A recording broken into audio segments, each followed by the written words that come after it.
¿Qué es la depresión? Depresión es una enfermedad, es un trastorno que puede pasarle a cualquier persona del mundo. En las cuestiones de duelo, regularmente eso pasa, ¿no? Nos sentimos tristes y es entendible, no nos sentimos bien, no estamos al 100%, pero poco a poco eso va disminuyendo. ¿Cuáles serían los focos rojos de una depresión? Cuando cambiamos algo en nuestras actividades cotidianas o algo que nos gustaba, ya sentimos que no le agarramos ese placer, ese gusto o que nos causa desinterés, ahí para mí es un foco rojo. El consumo de sustancias en la mayoría de las ocasiones tiene una comorbilidad, es decir, otro trastorno que tenga que ver con algo de salud mental. ¿Cuál es la causa de la depresión? Si nosotros tenemos familiares de primer grado, es decir, mamá, papá, hermanos, que hayan tenido depresión o que tengan depresión, tenemos un mayor riesgo que la población general de poder tener un episodio de depresión en algún momento. Cómo pases la niñez y también cómo pases esa temporada, ¿no?, de adolescente, sí va a marcar cómo vayas a poder sobrellevarlo en edad adulta. Y ahora pues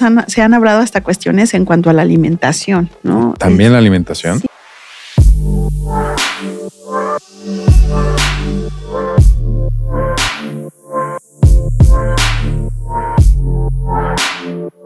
Ella es la doctora Estefanía del Águila, o para los amigos, Fanny Psiquiatra. Egresada de la Universidad Nacional Autónoma de México con especialidad en psiquiatría, creadora de contenido de difusión en salud mental y directora de la Clínica de Salud Mental Emocional. En este episodio hablaremos de la depresión. Cómo saber si estás triste, deprimido o tienes melancolía. No te lo puedes perder. Sean bienvenidos a un episodio más de Medicina Viral. Yo soy el doctor Víctor Manuel Encina, mejor conocido como el Dr. Vic. El día de hoy traigo a Estefanía del Águila. Ella es psiquiatra, es especialista en psiquiatría legal, psicoterapeuta y creadora de contenido en todas las redes sociales. Y aparte, pues es mi psiquiatra personal. ¿Cómo estás, Fanny? Súper bien, Vic. Muy contenta de estar aquí. Oye, gracias por venir. La verdad es que ya queríamos hablar de estos temas que creo que a todos nos causan curiosidad. Ok. Oye, Fanny, mucha gente que invito aquí al podcast, pues algunos se dedican a ser especialistas en algo en medicina, otros se dedican a ser creadores de contenido. Tú básicamente eres las dos cosas, ¿no? Tú eres psiquiatra y aparte tienes muchos seguidores en redes sociales porque hablas de estos temas constantemente. Me estabas diciendo antes del podcast que hacías 4 lives a la semana, ¿no? Sí, hago 4 transmisiones en vivo y aparte un video que estrenamos cada domingo en el canal. Literalmente ya sí, soy creadora de contenido y además también, por supuesto, siempre psiquiatra, clínica, psicoterapeuta. A mí me gusta mucho ver tu contenido, Fanny, porque cuando veo tu contenido me siento en confianza y me siento feliz de entender las cosas como tú las explicas. Incluso en el lenguaje médico que tratamos nosotros de hacerlo más aterrizado para la gente, tú lo haces aterrizado y amigable, porque vaya, vamos a poner un ejemplo, la depresión. La depresión, pues, es un problema o es una enfermedad que afecta a gran parte de los mexicanos. Y muchas veces queremos encontrar la solución en muchísimas cosas, en coach de vida, en a lo mejor amigos, consejos, psicólogos, psicoanalistas, pero realmente no entendemos cómo es la depresión. Y vi hace poco un video tuyo, vi varios videos tuyos donde explicas los tratamientos farmacológicos de la depresión y también explicas la depresión, cómo distinguirla, ¿no? Entre depresión, tristeza, nostalgia y todo eso. Cuéntame, Fanny, ¿qué es la depresión? En Medicina Viral intentamos ofrecer información valiosa y entretenida. Recuerda que el contenido del podcast no reemplaza la opinión de un profesional de la salud. Las opiniones del programa son responsabilidad de los entrevistados. La verdad es que la depresión es una enfermedad, es un trastorno que puede pasarle a cualquier persona del mundo, ¿no? Nadie estamos exentos de poder estar deprimidos en algún momento, pero sí hay una diferencia, por ejemplo, con la tristeza, ¿no? Todos podemos estar tristes, qué bueno, o sea, si alguien que me dijera jamás en mi vida he estado triste, me preocuparía, ¿no? Porque diríamos, entonces no siente. Pero la diferencia en la depresión va a ser que justamente nos sentimos tristes, desganados, a lo mejor sin ganas de tener las cosas o que esas cosas que nos causaban placer o que disfrutábamos ahora ya nos valen, ya no nos importan, no nos llaman la atención y que esto, a pesar de que hacemos un esfuerzo por superarlo, no podemos. Si lo viéramos como en términos de tiempo, tiene que durar más de una semana de manera continua. Es decir, si tú estás triste un día, 2 días y al día siguiente te puedes levantar y decir, oye, voy a salir adelante, voy a hacer mis cosas y como que se te pasa, eso quiere decir que tal vez tuviste un momento de tristeza, pero no propiamente un episodio de depresión. Pero si pasan los días, llevas 1, 2, 3, 4 semanas, 5, 1 año y ves que tu energía no es la misma, que te sientes triste, que te desorientas o que a lo mejor no puedes poner atención o que a lo mejor las cosas que antes te gustaban ahora ya no o no tienes ese mismo sabor por la vida, eso es un foquito rojo y te está diciendo estás deprimido, estás teniendo un trastorno y no solamente eso, tienes que hacer algo porque algo está pasando en tu mente, en tu cuerpo, en tu vida y entonces hay que resolverlo. Ok, entonces, a ver, déjame ver si lo entendí bien. Te voy a poner un ejemplo conmigo. Digo, a ver. Hace un par de años mucha gente sabe esto en redes sociales, pues yo perdí a mi papá y estuve en un episodio de tristeza, supongo, creo yo, porque en ese momento no acudí con un psiquiatra, pero me sentía triste, ¿no? Al principio me sentía en shock, me sentía triste, pero va a sonar raro lo que te voy a decir. Sí pasó ese periodo y pasó, se acabó. Ya no sentí eso. Y en otras ocasiones, pues esta sensación me hacía no pararme de mi cama o me hacía como decir, prefiero no ir al hospital, prefiero no hacer esto, prefiero estar solo, no estar con nadie. Pero podríamos decir lo que es el tiempo, es la diferencia del tiempo de que uno siente esto o cuál es el punto de corte para nosotros como pacientes diferenciar eso. Claro. Bueno, es diferente. Fíjate que, qué bueno que te atreves a contar esto porque es algo muy complicado, pero hay una diferencia entre la depresión y el duelo. Ok. Porque cuando nosotros tenemos pérdidas a lo largo de la vida, todo el tiempo, y obviamente cuando es una pérdida de un familiar y demás, es algo como mucho más significativo. Pero curiosamente no todas las personas que caemos en un duelo o que tenemos una pérdida nos deprimimos. Y hay personas que podrían no tener una pérdida y deprimirse de todas maneras. Creo que estamos muy acostumbrados a buscar la causa y el efecto, ¿no? Entonces, con frecuencia las personas a veces por eso no se dan cuenta que están deprimidos, porque dicen, es que no está pasando nada, ¿no? O sea, todo está requete bien, pero resulta que no está tan bien. La gente llega a acostumbrarse a ver la vida de una manera gris. Y eso puede ser peligroso porque realmente no nos está hablando de un estado de ánimo estable. Y podemos empezar a tomar una serie de decisiones, dejar de hacer cosas o hacer cosas que a lo mejor nosotros no haríamos si nuestro estado de ánimo no estuviera estable. Entonces, sí es muy importante como empezar a conocernos y sí hacer caso a esos focos rojos. Y por otro lado, en las cuestiones de duelo, regularmente eso pasa, ¿no? Nos sentimos tristes y es entendible, no nos sentimos bien, no estamos al 100%, pero poco a poco eso va disminuyendo. Ahora, va a haber un grupo de personas que el duelo se va a complicar y que resulta que tienen un duelo y no va disminuyendo la tristeza, sino que al contrario va aumentando. Y a veces puede llegar a haber situaciones en las que llega a haber hasta pues pensamientos de ya no querer estar aquí, cosas de este tipo, que es cuando a los psiquiatras pues, nos preocupa, ¿no? Y decimos, oye, ese es un súper foco rojo porque es una persona que tiene un riesgo y es secundario a un duelo. Sí puede haber mayor número de episodios de personas que tienen depresión después de un duelo o una pérdida y vamos a llamarle también, por ejemplo, una situación de infidelidad, un divorcio, una pérdida de un trabajo, a veces sido víctimas, no sé, de una estafa, o sea, muchas cosas que a lo mejor para una persona son representativas y que entonces eso es una pérdida, pero va a haber otro grupo de personas, y eso es lo maravilloso, que van a poder sobrepasar el duelo, que no van a requerir la atención ni de un psiquiatra, ni de un psicoterapeuta, ni un tratamiento farmacológico y que van a poder seguir con su vida adelante. Pero va a haber otras que no, ¿no? Y entonces hay que echarles la mano, hay que ayudarlas. Y deben de no tener miedo al psiquiatra, ¿no? Porque si no es así de, ay, no, le voy a contar mi vida a un extraño, ¿no? O o qué me va a decir, o me va a drogar, o voy a andar como zombie, o chorrocientas mil cosas. Sí, es cierto. Hay un estigma actualmente, ¿no? Bueno, ya se está acabando, pero antes como que de ir al psiquiatra, de que, solo me va a dar medicamentos, ¿no? Que el psiquiatra solamente sirve para un tratamiento farmacológico, ¿no? ¿Tú qué opinas de eso? Pues mira, yo creo que depende de la posibilidad que tenga el psiquiatra. Por ejemplo, yo tengo compañeros que trabajan en sector público y a veces, o sea, no les queda de otra más que prescribir medicamentos porque tienen que ver a un paciente en 10, 15 minutos. un paciente de psiquiatría. O sea, ellos me lo han contado. Y entonces digo, bueno, ahí pues de veras nada más se convierten en prescriptores de medicamentos. Tenía una amiga que terminó hasta renunciando porque me dijo, es que me la pasaba yo haciendo recetas. O sea, en lo que entraba el señor, yo ya tenía que estar haciendo la receta y ya le tenía que decir bye porque tenía una cola de muchos más, ¿no? Entonces creo que ahí es donde pues esta parte a veces, ¿no? Se complica. También en las cuestiones privadas, cada psiquiatra tiene su propia manera de dar la consulta, pero en general, o sea, en el espacio ideal es que el psiquiatra tenga la posibilidad de escuchar, ¿no? Porque eso creo que es pues, lo bonito, por ejemplo, que tiene la psiquiatría, es que podrías decir, oye, a lo mejor en un día puedo ver 3 personas que tienen depresión, pero son completamente diferentes. Y no importaría que a las 3 les prescribamos fluoxetina porque les va a funcionar, porque es un buen antidepresivo, lo que tú quieras, pero resulta que la situación que les llevó a tener depresión es completamente distinta y por lo tanto la forma en la que lo van a resolver va a ser distinto.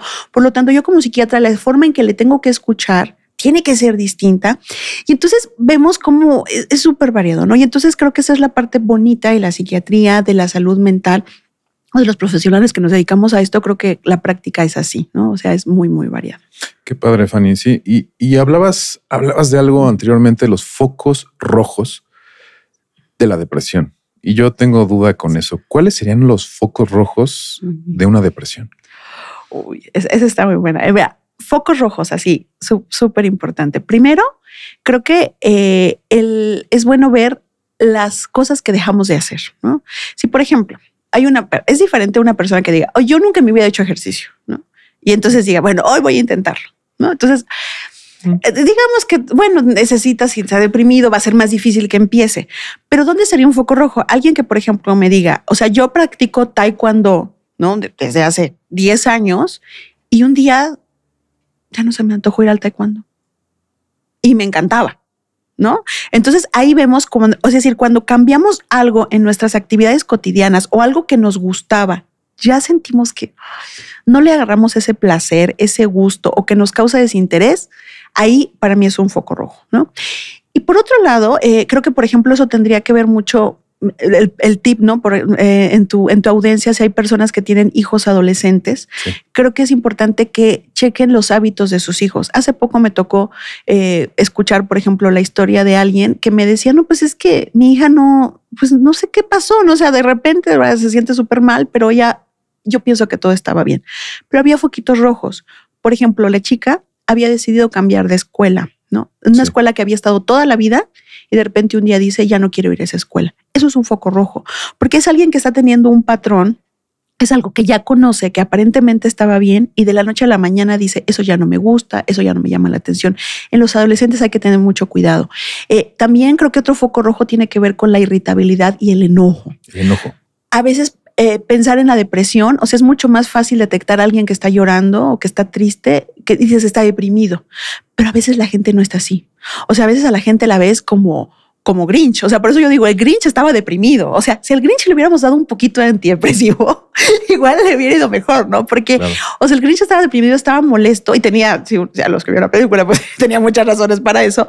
Pero la gente que está enojada es un foco rojo. O sea, estoy de acuerdo que hay gente que puede tener mal carácter, lo que tú quieras, pero alguien que tú ves que todo el tiempo está molesto. O sea, oye, ¿por qué será que todo el tiempo parece que trae una piedra en el zapato? Algo le ha de estar pasando, ¿no? No está contento, no se siente bien. Eso puede ser un foco rojo de depresión, ¿no? Y por otro lado, creo que otro foco rojo, por ejemplo, pueden ser el consumo de sustancias. La mayoría de las veces las personas que consumen sustancias tienen algo más. Y una combinación muy frecuente es con la depresión, ¿no? A veces la gente se enfoca y dice, no, es que solamente está consumiendo. Alguien que se engancha con una sustancia no es tan fácil que lo haga si no está con algo más. Entonces la depresión va a ser muy frecuente. Alguien que está consumiendo sustancias, adolescentes que están consumiendo sustancias, foquitos rojos, ¿no? Entonces, ¿incluidas el alcohol y el cigarro? Sí. La verdad es que en las cuestiones emocionales prácticamente todas las sustancias pueden estar relacionadas. Hay algo que se le llama patología dual, que es donde se estudia que el consumo de sustancias en la mayoría de las ocasiones tiene una comorbilidad, es decir, otro trastorno que tenga que ver con algo de salud mental. Entonces, por ejemplo, los psiquiatras buscamos a alguien que llega y te dice, yo tengo un consumo de alcohol, ¿no? Entonces, lo primero que buscamos, oye, ¿estará deprimido? ¿No tendrá un trastorno de ansiedad? ¿No tendrá trastorno de déficit de atención? a lo mejor tiene problemas en su ámbito social, familiar, y la mayoría de las veces encontramos otra cosa. Una manera de poder trabajar con estas personas o ayudarlas es justamente trabajar en lo otro, no enfocarnos solamente en la sustancia, que entonces por consecuencia se ayuda. O a veces, por ejemplo, las personas disminuyen, vemos que están con el consumo de sustancias por depresión. Por ejemplo, me acordé ahorita de una historia. Por ejemplo, una señora que llega conmigo por depresión, ¿no? Entonces empezamos a trabajar, empezó el antidepresivo, empezamos a platicar, trabajamos sobre los problemas de pareja, un montón de situaciones. Y ya que tenía un tiempo de conocerla, un día me dice, doctora, ¿le puedo preguntar algo? Y yo, sí, claro, ¿no? Mire, ¿usted considera normal que yo tome una taza de café, pero que en lugar de tomarle café, la llene de ron y me la tomé? Y yo le dije, oiga, ¿y con qué frecuencia pasa esto? Y entonces resultaba que la señora literalmente estaba alcoholizada todo el tiempo.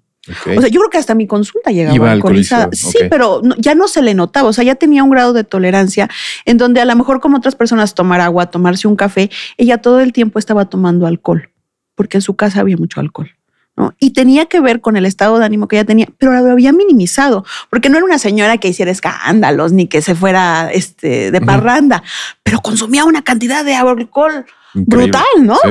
Y entonces tenía alcoholismo, sí, tenía un trastorno por consumo de alcohol, sí, pero estaba velado por la cuestión afectiva. Entonces, algo que nos pasa con mucha frecuencia, yo lo veo que nos pasa todo el tiempo en la clínica, es que hay personas que llegan por cuestiones afectivas y después sale la cuestión de sustancias. Entonces, por eso es que digo que también es un foco rojo. Y un foco rojo que creo que es súper importante es la cuestión de en algún momento pensar en ya no querer estar aquí. No, o a lo mejor en intentarlo. O sea, si ya se llega a ese grado, es un hiper mega foco rojo porque nos está diciendo que la tristeza, que la melancolía, que ya tenemos un grado de desesperanza en el que decimos ya no hay otra forma de resolverlo y entonces sí tenemos que tener mucho cuidado. Se podría considerar ya un episodio grave de depresión y entonces hay que pensar como qué hacer, ¿no? En esas situaciones. Ok, esos focos rojos entonces para que las personas pues tomen nota, ¿no? De los que están cerca de ellos, sus familiares, amigos, ¿no? Y digo, no es que se diagnostique fuera del consultorio, pero darte cuenta, ¿no? De cuando no podemos estar en riesgo, no estar en riesgo, ¿no? Sí, o sea, cuando ves que alguien se aísla, cuando ves que alguien cambia, que deja de hacer las cosas, que ahora anda todo el tiempo enojado, oye, algo le está pasando, ¿no? Claro. O sea, no es que es como que medio payasito, medio payasita. No, espérate, igual y se siente mal. Claro. Oye, Fanny, te voy a preguntar algo que yo sé que la respuesta puede ser multifactorial, pero yo sí quiero saberlo y que tú me lo digas. ¿Cuál es la causa de la depresión? Víctor, eres maravilloso porque le acabas de atinar. Sí es multifactorial, sí. Pero también es muy importante pensar en la causa genética. Por ejemplo, si nosotros tenemos familiares de primer grado, es decir, mamá, papá, hermanos, que hayan tenido depresión o que tengan depresión, tenemos un mayor riesgo que la población general de poder tener un episodio de depresión en algún momento. O sea, si mis abuelos y mis papás sufrieron episodios de depresión, ¿es más probable que yo vaya a desarrollarlo en algún momento en mi vida? Sí. Sí. O sea, genéticamente estás predispuesto, más predispuesto que otra persona que no tuviera familiares tan cercanos que hubieran tenido depresión. Okay. Es decir, la cuestión genética sí es muy importante. No es, por ejemplo, una carga tan importante como en una persona con esquizofrenia. Porque, por ejemplo, si tenemos familiares de primer grado con esquizofrenia, nuestro riesgo puede aumentar hasta en un 40% en comparación a la población general. En depresión no aumenta tanto, pero sí podemos tener mayor predisposición para esto, ¿no? Entonces, la genética hay que tomarla en cuenta. Pero por otro lado, también tenemos que ver cuestiones, por ejemplo, de nuestra personalidad. Por eso es muy importante la crianza. O sea, de alguna manera la crianza puede ser protectora para poder desarrollar o poder no desarrollar depresión cuando seamos adultos. Es importante, por ejemplo, trabajar en la autoestima de los niños. Muchas veces las personas cuando tienen depresión, uno de los síntomas que tienen es que tienen disminuida la autoestima.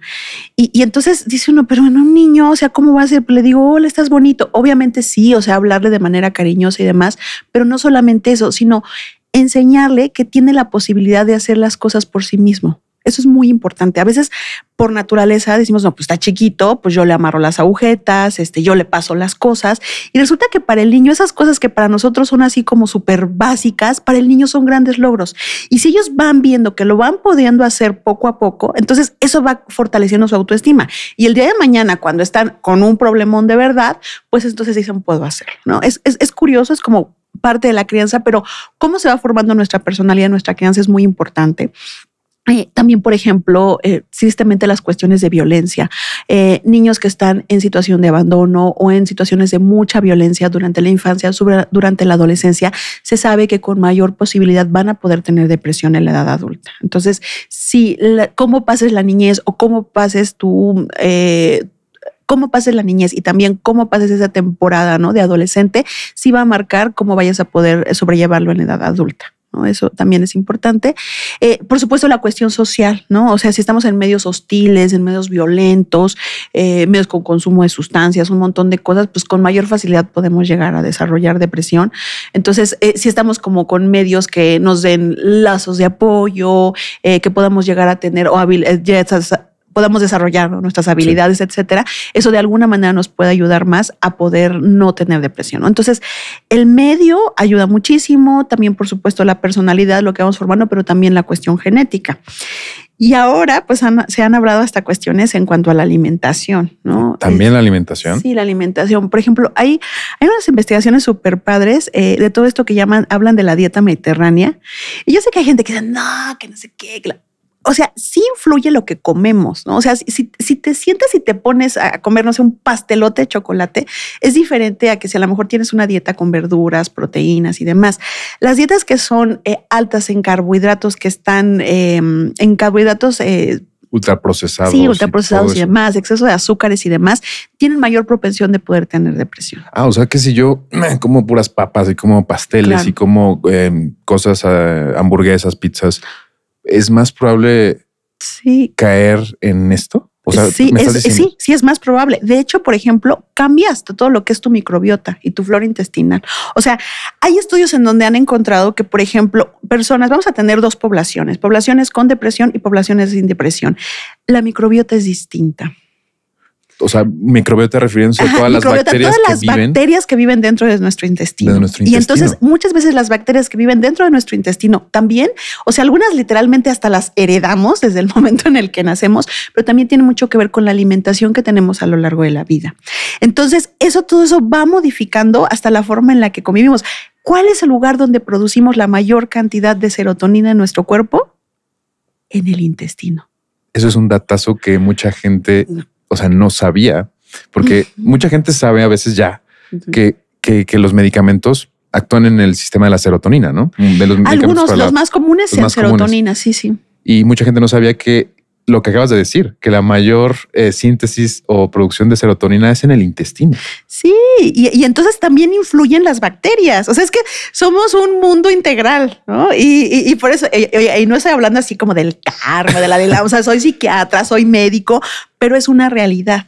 O sea, cuando nosotros pensamos en depresión, no podemos pensar solamente en psicofármacos o no podemos aislarlo de la mente. Tenemos que pensar, hacemos ejercicio, estamos comiendo sanamente, estamos teniendo un tiempo para nosotros mismos, es decir, una actividad que tenga que ver en nosotros como individuos, cómo nos estamos relacionando, en dónde estamos trabajando, dónde estamos viviendo, cómo nos sentimos satisfechos con nuestra vida cotidiana. Y además de eso, sí tengo por ahí un poquito de carga genética en donde no me ha ido tan bien, ¿no? O sea, si pienso de manera integral, entonces puedo saber por qué más fácilmente puedo llegar a caer en depresión, pero también pensando en la solución, tengo que pensar de manera integral en ir resolviéndolo todo poco a poco. Órale, o sea, no es solamente como que decir, es por ejemplo, desde el punto de vista que nos enseñan en la universidad, Fanny, ¿no? Que dicen, pues a nivel cerebral hay una disminución de secreción de serotonina. Esa es la razón, ¿no? Que dicen que es algo neurotransmisores, ¿no? Que eso es lo que dicen en general, ¿no? Pero es multifactorial, realmente hasta el intestino. Claro. todo influye. Y es que imaginemos, por ejemplo, todo lo que se habla del cortisol. Sí. Por ejemplo, nosotros lo que aumenta y disminuye el cortisol tiene que ver con lo que vivimos a nuestro alrededor. Por ejemplo, si yo me asusto, mis niveles de cortisol cambian y por consecuencia eso puede traer que mi cerebro trabaje de una manera diferente. Entonces sí, si nosotros tenemos un episodio de depresión, un psicofármaco nos va a ayudar, un antidepresivo nos va a ayudar a que se modulen mucho mejor la forma en la que trabajan nuestros neurotransmisores. Pero si seguimos en un contexto de violencia, de estrés, donde tenemos picos altos de cortisol, donde nuestro sistema hormonal está de terror, pues bueno, o sea, aunque te eches 80,000 cajas de psicofármacos, no va a ser suficiente. Ahora, por otro lado, si tú ya tienes un episodio de depresión y dices, no, entonces yo nada más me voy a ir a meditación, a yoga y no voy a tomar nada porque eso es malo, pues tampoco, porque ya estás en un momento en donde tu sistema está desregulado, requieres un psicofármaco y tienes que hacer un tratamiento integral. Entonces, creo que ninguno de los dos extremos son los adecuados. A mí me toca escuchar los dos extremos. O sea, desde gente que no quiere pensar y no quiere cambiar nada en su vida y me dice, doctora, deme una pastilla, hasta gente que no quiere tomar nada y me dicen, llevo 10 años luchando con esto y nunca quería tomar un medicamento. Es la primera vez que me atrevo a venir al psiquiatra, ¿no? Y digo, si le hubiéramos dado algo desde hace tiempo antes, las cosas estarían diferentes. Entonces, creo que no hay que ser tan extremos en nada en la vida y en nuestra salud mental menos. Estoy totalmente de acuerdo con eso. Es como todas las enfermedades en todas las especialidades, es integral, ¿no? No son el paciente, el cerebro viene pegado a una persona, ¿no? Entonces es muy importante eso. Oye, Fanny, y hablando del tratamiento de la depresión, ahora debo suponer que no es siempre el mismo, dependerá de todas esas causas que hablamos. ¿Cómo abordamos el tratamiento de un paciente deprimido, un paciente con depresión mayor? Fíjate que lo primero hay que saber si solo tiene depresión. Okay. Y por eso para mí, siempre que una persona sospecha de depresión, yo recomiendo que tenga una valoración por un psiquiatra. Y fíjate, no es una cuestión antipsicología o antipsicoterapia, porque yo misma soy psicoterapeuta y trabajo con psicólogos todos los días, pero creo que la valoración inicial sí debe hacerle el psiquiatra. ¿Por qué? Porque hay cosas que pueden parecer depresión y no son depresión, o podría haber situaciones físicas o médicas que podrían complicar la depresión. Así, de primera instancia, siempre hay que descartar problemas tiroideos. El hipotiroidismo puede dar síntomas que parecen depresión. Nos podemos sentir cansados, con mucho sueño, inatentos, hasta tristes, y resulta que a lo mejor lo que nos hace falta es un poquito de levotiroxina, ¿no? Entonces, es importante que un médico pueda hacer una valoración inicial y pueda hacerte ciertas preguntas para saber si a lo mejor requieres algún estudio de laboratorio. Entonces, es importante, a lo mejor podrías tener hasta un descontrol, no sé, a nivel de glucosa, ¿no? O estar haciendo hipoglucemias o alguna otra situación médica que pudiera parecer depresión y que no propiamente lo es al 100%. O sea, todo lo que deprime de cierta manera, pues todo el sistema nervioso periférico central podría confundirse a veces con la depresión. Claro, podría confundirse y me ha tocado verlo. O sea, pacientes que, por ejemplo, han estado tratados y resulta que nunca nadie les había hecho un perfil tiroideo. Y era hipotiroidismo. Y era un hipotiroidismo. Igual a lo mejor sí estaba deprimido, pero en ese momento ya estaba tan mezclado y la persona se seguía sintiendo mal y resulta que lo que tenía era hipotiroidismo, ¿no? O sea, si no se mandaba con el endocrinólogo, con el médico internista y tenía un tratamiento adecuado, pues no iba a funcionar, ¿no? Entonces, creo que sí es importante la valoración médica. Me acuerdo yo mucho un caso, no propiamente de depresión, pero a mí me impactó, de una jovencita que me llevan al consultorio y me llamó la atención porque me la llevan cargando y era una muchacha muy joven, ¿no? Entonces, pues, ay, qué raro, ¿no? O sea, y entonces ya cuando empiezo a hablar con ella me cuentan que llevaba un año en tratamiento con psicoterapeutas y demás, y lo que decían es que la chica era como que era histérica, ¿no? Histérica. Entonces, nunca había ido con un médico como tal o con un psiquiatra o un neurólogo. Entonces, hago una exploración neurológica en esa primera consulta porque la historia me sonaba un poco extraña, ¿no? O sea, no sonaba la clásica historia de una persona con depresión, con ansiedad y demás. Y la exploración física, algo está mal. Dudosa, pero está mal. Entonces le pido laboratorios, es más, la refiero, ¿no? Con el neurólogo, con el endocrinólogo, y la chica tenía un neurolupus, ¿no? Entonces, ok, no son casos tan comunes, pero sí existen.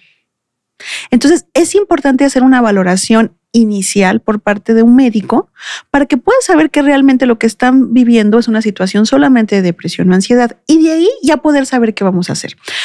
Por ejemplo, si es un episodio depresivo leve, en ocasiones puede ser que no requiera un psicofármaco. O sea, en especial un paciente que te dice yo no quiero tratamiento farmacológico, se puede iniciar, por ejemplo, un tratamiento psicoterapéutico, enviarlo a psicoterapia cognitivo-conductual e ir viendo cómo va evolucionando y podría ser que ese paciente no requiriera el tratamiento farmacológico nunca o no por lo menos en ese momento. Y a lo mejor ver otro grupo de pacientes que dices, este paciente ya tiene un episodio depresivo moderado, grave, bueno, pues entonces en esos casos tengo que iniciar un tratamiento farmacológico, una psicoterapia conjunta, ver cuál es la mejor y el mejor momento para iniciarla en este paciente y entonces la historia va a ser diferente. Y a lo mejor podría ser que aparte te encuentres alguna cuestión hormonal, que la persona esté en el periodo de menopausia. O sea, pasan 20,000 cosas que hay que tomar en cuenta también desde el punto de vista médico.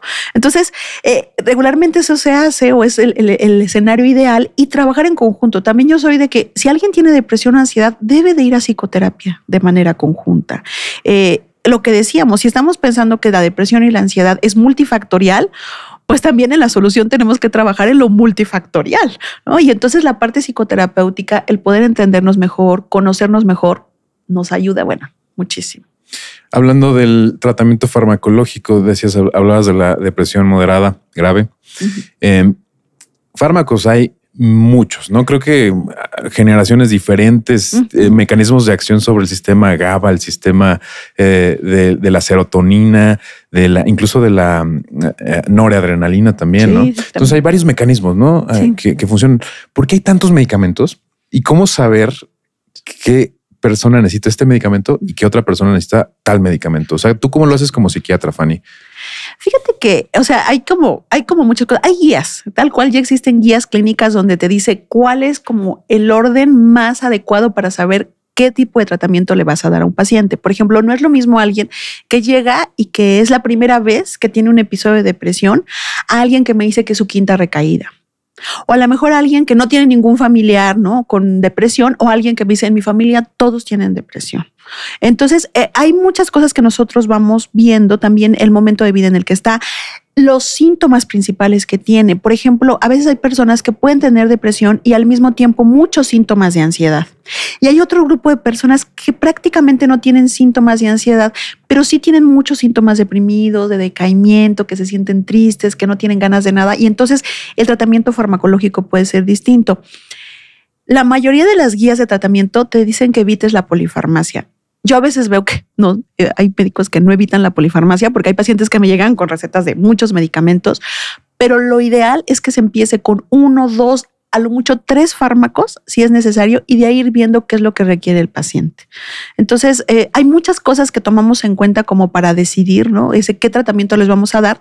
Por ejemplo, un paciente de primera vez, hoy en día todavía las guías de tratamiento nos dicen que iniciemos con los ISRS, que son los más comunes, que son los inhibidores selectivos de la recaptura de serotonina.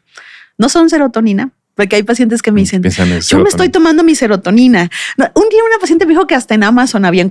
Le dije, qué terror, no sé qué sea, eso no existe ni aquí ni en China. No son serotonina. Estos medicamentos lo que hacen es que hacen que la neurona sea más eficiente. Y entonces que la serotonina que está, vamos a decir ahí, sueltita en el espacio sináptico, ¿no? Donde se juntan las dos neuronas, pues se pueda recaptar o utilizar de mejor manera. Y dicen, actúan sobre esta bomba de recaptación de serotonina que deja más libre en el espacio, o también sobre los receptores, ¿no? Cuando nosotros tenemos poquita serotonina, ¿qué es lo que hace nuestra neurona? ¡Fum! Saca un montón de receptores para tratar de pescar lo que se pueda, ¿no? O sea, es como, no sé, si tuvieras, quisieras cachar agua de la lluvia, pues dices, no, pues si pongo una bandejita, pues tengo menos probabilidades. Entonces, ¿qué hace tu cerebro? Pues dice, pues ahora voy a poner un balde gigante a ver qué le cae, ¿no? Porque no hay agua. Entonces, lo mismo pasa con los receptores. Estos medicamentos lo que hace es regular la cantidad de receptores que se tienen de uno y otro lado de la neurona, justamente para hacer que se eficientice el uso de la serotonina, ¿no? En general es como la manera en que actúan esos medicamentos, son los de primera elección y de ahí hay un montón. Fluoxetina, sertralina, citalopram, muchísimos. Y digo, fuera de estos y y las diferentes, variantes que tienen, ¿no? A nivel farmacológico, pues mucha gente también me pregunta esto: ¿cuánto tiempo tengo que tomarlos? Muchos dicen, yo ya los tomé mucho tiempo, los tomé 6 meses, yo creo que ya los voy a dejar. Pero realmente, ¿cuánto tiempo hay que tomarlos? Yo ahí en el canal siempre saco unas tortugas y siempre digo que es porque les recuerdo a mis pacientes que las cosas tienen que ser a estilo tortuguesco. O sea, si van al psiquiatra, si tienen depresión o tienen ansiedad y están pensando que van a ser una liebre y que no, me va a echar una pastilla de la felicidad y ya salí corriendo, se van a desilusionar. Porque tristemente no es así. O sea, el ideal que nosotros querríamos como psiquiatras es que pasara eso, pero no pasa así. Los tratamientos son largos. El tiempo mínimo, y si hago así mínimo, eso no significa que ya lo sé, porque me ha tocado pacientes que dicen, ya, hoy es mis 6 meses, ya no me lo tomo. O sea, no es así. Pero el tiempo mínimo recomendado para un paciente que es su primer episodio de depresión son 6 meses. Y a los 6 meses lo que realmente hacemos es valorar cómo está la situación y ver si el paciente lo va a requerir por más tiempo. La mayoría de las veces se requieren los tratamientos por 1 año, 2 años. Eso es lo más común. Hay un grupo de pacientes que a lo mejor los van a tomar por más tiempo, 3 años, 4 años, y vamos a tener por allá un grupo de pacientes que de plano nos va a costar mucho trabajo quitarlos, ¿no? Y no porque el medicamento se haga adictivo, porque los antidepresivos no son adictivos, no, sino más bien porque el paciente vemos que puede tener un riesgo de recaídas si nosotros los suspendemos. Entonces no es porque necesito más, no va por ahí, sino más bien para evitar las recaídas. Y yo a veces les digo a mis pacientes, a ver, va a haber un grupo de pacientes o a veces a los pacientes yo les digo, mira, ¿cómo empezamos? Y hacemos un recuento, ¿no? O sea, mi vida estaba así y así y así y así. Y entonces la mayoría de las veces por buena suerte es, ahora estoy mejor, ahora me siento mejor. Ay, pero me tengo que tomar una pastilla y no está padre, ¿no? Porque nadie queremos tener que tomar una pastilla. Hay gente que me dice, es que simplemente el hecho de saber que me tengo que tomar un medicamento me hace sentir mal. Me hace sentir que estoy enfermo, me hace sentir que no puedo. Y como siempre se relaciona esto de depresión con falta de fortaleza, cobardía y todas estas cosas, no, pues imagínate, me tengo que tomar la pastilla, ¿no? Pero yo les digo, bueno, ¿qué pasaba cuando no la tomabas? O sea, ¿qué puede ser mejor en esa situación? O sea, había cosas que habías dejado de hacer, no te sentías bien. Ahora las cosas están mejor, solo tienes que tomar una pastilla. Espera un poco. Y entonces por eso mis tortugas siempre están ahí súper presentes, porque creo que es algo que cualquier persona con depresión tiene que tener presente. Está en un proceso, está trabajando en esto. Eso es algo súper positivo porque hay gente que se tarda hasta 10 años en llegar por primera vez a un psiquiatra teniendo depresión. Eso dicen las estadísticas. 10 años es una vida, es muchísimo tiempo. 10 años es muchísimo tiempo. Es muchísimo tiempo. Tiempo. Esa enfermedad, tenerla durante tanto tiempo, pues no es lo mismo que apenas empezarla a tener, ¿no? No son cosas iguales, ¿no? Claro, no. Y es mejor, entre más rápido se inicia el tratamiento es mejor. O sea, una persona que tiene mucho más tiempo con depresión y apenas inicia, o sea, le va a ir mejor al que lo inicia en una etapa más temprana, ¿no? El tratamiento va a ser más efectivo, el tratamiento va a ser más rápido, seguramente se va a requerir una dosis más baja, se va a poder quitar antes, ese tipo de situaciones. Pero también el que ya tiene mucho tiempo, también hay muchas cosas que se pueden hacer.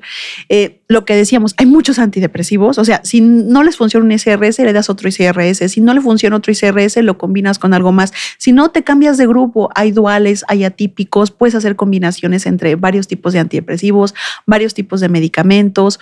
O sea, y ya si de plano todas esas situaciones no fueran, pues existe, por ejemplo, la estimulación magnética transcraneal, o sea, la terapia electroconvulsiva. O sea, si nos queremos ir a la parte, ahora las infusiones de ketamina, o sea, de que hay un arsenal muy grande de cosas que se pueden hacer en depresión, sí las hay. Y lo que yo siempre recomiendo, ir a psicoterapia. Eso ayuda un montón, ¿no? Definitivamente. Ok, o sea, para que la gente entienda, tenemos muchas cosas para tratarlo, obviamente recomendado y obviamente prescrito por un psiquiatra certificado.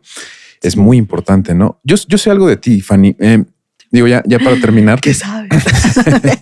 Tú has estado dando terapia y tratamientos en varios ambientes, ¿no? Tú actualmente tienes una clínica muy exitosa, ves a muchos pacientes, muchos llegan a ti por depresión y otros problemas del ámbito en la psiquiatría. Pero también tú eres formada del Fray Bernardino, es un claro. Hospital psiquiátrico muy, muy bueno en la Ciudad de México. Y aparte también hiciste tus prácticas de psiquiatría legal en Santa Marta, Acatitla, ¿no? Oye, Fanny, y estas personas que están en la cárcel, pues también sufren de depresión. Sí, claro. Tú has visto todo tipo de depresión, todo tipo de casos, todo tipo de pacientes. Cuéntame qué tan difícil es, digamos, ver a un paciente que está en esta situación, porque es una situación donde realmente no sabes lo que va a pasar en un futuro con tu vida. Es complicado, es diferente a lo que normalmente casi todos los psiquiatras ven fuera de la cárcel. Sí, fue toda una experiencia. Trabajé un año en la penitenciaría de Santa Marta, Catitla. Era cuando estaba yo haciendo la formación como psiquiatra legal y forense. Y la vida me llevó a tener ese trabajo. Yo no lo había planeado, curiosamente, y llegué a trabajar ahí, pero estuvo muy bien, ¿no? Estuve muy bien, fue toda una experiencia. La cárcel está llena de personas pobres e inocentes. Eso es una realidad. Creo que sí hay historias muy complicadas, como también las puede haber fuera de la cárcel. En especial la penitenciaría implica que las personas ya tienen una sentencia. Entonces, las personas que están ahí ya saben cuánto tiempo van a estar recluidas. Y eso, algo que creo que yo vi positivo es que literalmente es otro mundo, ¿no? O sea, la gente adapta su vida a vivir dentro de la penitenciaria y creo que eso es bueno porque pues hay personas que saben que a lo mejor tienen una pena, no sé, de 100 años o cosas así y que no van a poder salir, ¿no?